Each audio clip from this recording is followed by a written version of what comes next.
நம்முடைய திராவிட மாடல் அரசின் சார்பாக சுமார் 29 கோடி ரூபாய் மதிப்பீட்டில் சைதாப்பேட்டையில் கட்டப்பட்டுள்ள இந்த நவீன அரசு மருத்துவமனையை உங்களுடைய முன்னிலையில் திறந்து வைப்பதில் நான் மிகுந்த மகிழ்ச்சி அடைகின்றேன், பெருமை அடைகின்றேன்.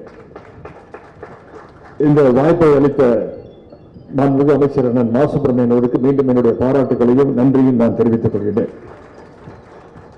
120 படுக்கைகள் கொண்ட இந்த மருத்துவமனை இன்று முதல் சைதாப்பேட்டை மக்களுக்கு மட்டுமின்றி இந்த சுற்று வட்டாரத்துக்கு பகுதிகளில் உள்ள அத்தனை பொதுமக்களுக்கும் மிகவும் பயன்பெறுகின்ற வகையில் இங்கே அமைந்திருக்கின்றது. நம்முடைய முதலமைச்சர் அவர்கள் அடிக்கடி சொல்வார்கள், கல்வியும் சுகாதாரமும் தான் நம்முடைய திராவிட மாடல் அரசினுடைய இரு கண்கள் என்று பெருமையோடு குறிப்பிடுவார்கள். அந்த அளவுக்கு நம்முடைய முதலமைச்சர் அவர்கள் கல்விக்கும் மருத்துவத்திற்கும் மிகுந்த முக்கியத்துவம் கொடுக்கின்ற அரசாக இதை செயல்படுத்திக் கொண்டிருக்கிறார். முத்தமிழ் கலைஞர் அவர்கள் அவருடைய ஆட்சி காலத்தில் சுகாதாரத்துறையில தமிழ்நாடு அடைந்த வளர்ச்சி உயரம் ஏராளம், கணக்கில் அடங்காதது. போலியோ ஒழிப்பில் தொடங்கி வருமுன் காப்போம் திட்டம் வரைக்கும் இன்னைக்கு எண்ணற்ற திட்டங்களை நம்முடைய முத்தமிழ் கலைஞர் அவர்கள் செயல்படுத்தி காட்டினார்கள். அந்த திட்டங்கள் தான் நம்முடைய தமிழ்நாட்டை இன்றைக்கு குறிப்பாக சென்னை மாநகரத்தை தமிழ்நாட்டுடைய இந்தியாவுடைய மெடிக்கல் ஹப், மெடிக்கல் கேபிட்டல் என்று சொல்லுகின்ற அளவுக்கு நம்முடைய தமிழ்நாட்டை பெருமைப்பட வைத்திருக்கின்றது.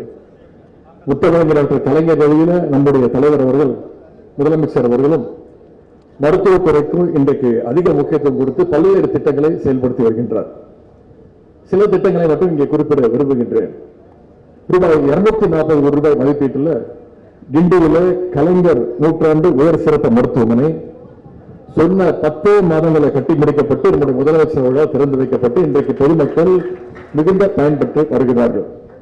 அது மட்டுமல்ல, மருத்துவ சேவைகள் என்பது அனைத்து பகுதிகளுக்கும் சென்று சேர வேண்டும் என்று 208 அர்பன் ஹெல்த் கேர் வெல்னஸ் சென்டர்ஸையும் நம்முடைய முதலமைச்சர் அவர்கள் திறந்து வைத்தாங்க. மக்களுக்கு மருத்துவ சேவைகளை வீடு தேடி செல்ல வேண்டும் என்று நம்முடைய முதலமைச்சர் அவர்கள் மக்களை தேடி மருத்துவ திட்டத்தை துவங்கி வச்சாங்க. கோவிட் காலத்தில் நம்முடைய அரசு மருத்துவத்துறைகளை மேற்கொள்கின்ற பல்வேறு முயற்சிகளுக்கு பல்வேறு திசைகளிலிருந்து விருதுகளும் பாராட்டுகளும் அங்கீகாரங்களும் தொடர்ச்சியாக கிடைத்து வருகின்றன. குறிப்பாக சொல்லணும்னா, நம்முடைய மக்களை தேடி மருத்துவம் திட்டத்தை சிறப்பாக செயல்படுத்தியதற்காக ஐநா சபையுடைய UN டாஸ்க் போர்ஸ் அவார்டு இன்றைக்கு தமிழ்நாடு அரசு பெற்றிருக்கிறது என்றால் அந்த துறைக்கு நம்முடைய பாராட்டுகள், வாழ்த்துக்கள். சுகாதாரத்துறையிலும் தமிழ்நாடு இன்றைக்கு இந்தியாவுக்கே வழிகாட்டி கொண்டிருக்கிறது என்று சொன்னால் அது மிகையல்ல. உடல் உறுப்பு தானத்தில் சிறப்பாக செயல்படுவதற்காக இந்தியாவிலே சிறந்த மாநிலத்திற்கான தேசிய விருதும் சமீபத்தில் நம்முடைய அரசிற்கு தமிழ்நாட்டிற்கு வழங்கப்பட்டிருக்கிறது. அதே போல இன்னுயிர் காப்போம் நம்மை காக்கும் 48 என்னும் மகத்தான திட்டத்தில் சாலை விபத்தில் சிக்கிய 4 லட்சத்திற்கும் அதிகமான பொதுமக்களுடைய உயிரை நம்முடைய முதலமைச்சர் அவர்கள் நம்முடைய அரசு காப்பாற்றி இருக்கின்றது. அதேபோல் தமிழ்நாட்டு மக்களுடைய நலனை பாதுகாக்கின்ற வகையில் நலம் காக்கும் ஸ்டாலின் என்ற திட்டத்தை நம்முடைய முதலமைச்சர் அவர்கள் துவங்கி வைத்தார். அந்த திட்டத்தின் கீழ் 1250 முகாம்கள் கேம்ப்ஸ் நடத்தப்பட்டிருக்கின்றன. முதல் கட்டமாக நடத்தப்பட்ட 185 கேம்ப்கள்ல 2,60,000 மக்கள் பயன்பெற்றிருக்கிறாங்க. முந்தைய ஆட்சியர்களால் கைவிடப்பட்ட நலம் காப்போம் திட்டத்தை நம்முடைய அரசு மீண்டும் செயல்படுத்தியது.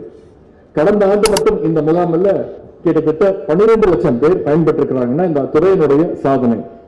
ஆகிய மருத்துவத்துறையில் இன்றைக்கு மட்டுமல்ல, என்றைக்கும் தமிழ்நாடு தான் நம்பர் 1 என்பதை நிரூபிக்கின்ற வகையில மீண்டும் மீண்டும் நம்முடைய அரசு செயல்பட்டுக் கொண்டிருக்கிறது.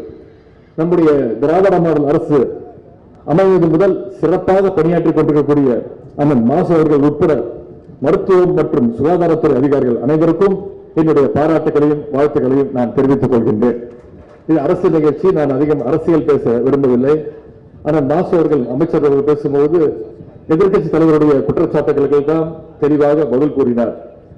உங்களுக்கு தெரியும், அவர் தொடர்ந்து எதிர்கட்சி தலைவர்கள் தொடர்ந்து சுற்றுப்பயணத்தில் இருக்கின்றார், மக்களை சந்தித்துக் கொண்டிருக்கின்றார். சமீப காலமாக ஒரு 10 நாட்களுக்கு முன்பு என்ன நடந்தது என்பதை நீங்களே பார்த்திருப்பீர்கள். அவர் ஒரு பொதுக்கூட்டத்தில் பேசிக் கொண்டிருக்கும் போது, நடு ரோட்டில் நின்று பேசிக் கொண்டிருக்கும் போது அங்கு வந்திருந்த ஆம்புலன்ஸ் வண்டி, நோயாளிகளை கூட்டிக் கொண்டு வந்த அந்த ஆம்புலன்ஸ் வண்டியை நுழைய விடாமல் அதற்கு என்னெல்லாம் தடங்கல் செய்ய முடியுமோ அதை தொடர்ந்து செய்து கொண்டிருந்தார். இதற்கு பொதுமக்கள் மத்தியில் கடும் எதிர்ப்பு தெரிவிக்கப்பட்டது. எதிர்க்கட்சி தலைவர்களுக்கு நான் தெரிவித்துக் கொள்வது, நீங்கள் இன்றைக்கு ஆம்புலன்ஸ் வண்டிகளை எல்லாம் நிப்பாட்ட முயற்சி செய்து கொண்டிருக்கிறீர்கள். ஆனால் உங்களுக்கு ஒன்று புரியவில்லை. உங்களுடைய கட்சி, உங்களுடைய இயக்கமே விரைவில் ஆம்புலன்ஸ் வண்டியில போகக்கூடிய நிலைமை தமிழ்நாட்டு மக்கள் ஏற்படுத்துவார்கள். விரைவில் ஐசியூவில் தான் உங்களுடைய இயக்கம் அனுமதிக்கப்படும் என்பதை தெரிவித்து, உங்களையும் காப்பாற்றுகின்ற அந்த பொறுப்பை நம்முடைய முதலமைச்சர் அவர்கள் செய்வார் என்பதையும் இங்கே நான் கூறிக்கொள்ள விரும்புகின்றேன். இந்த மருத்துவமனையில் பணியாற்ற உள்ள மருத்துவர்கள், செவிலியர்கள் மற்றும் பணியாளர்கள் அத்தனை பேருக்கும் என்னுடைய நன்றிகளையும் பாராட்டுகளையும் வாழ்த்துக்களையும் தெரிவித்துக் கொண்டு, இந்த மருத்துவமனையை பயன்படுத்தி நோயற்ற வாழ்வை அமைத்துக் கொள்ளுமாறு பொதுமக்கள் அத்தனை பேருக்கும் பத்திரிகை மூலமாக கேட்டுக்கொண்டு, இந்த வாய்ப்பளித்த மாசுபுரன் அவர்களுக்கும் துறை அதிகாரிகள் அத்தனை பேருக்கும் மீண்டும் என்னுடைய நன்றியை தெரிவித்து விடைபெறுகின்றேன். நன்றி, வணக்கம்.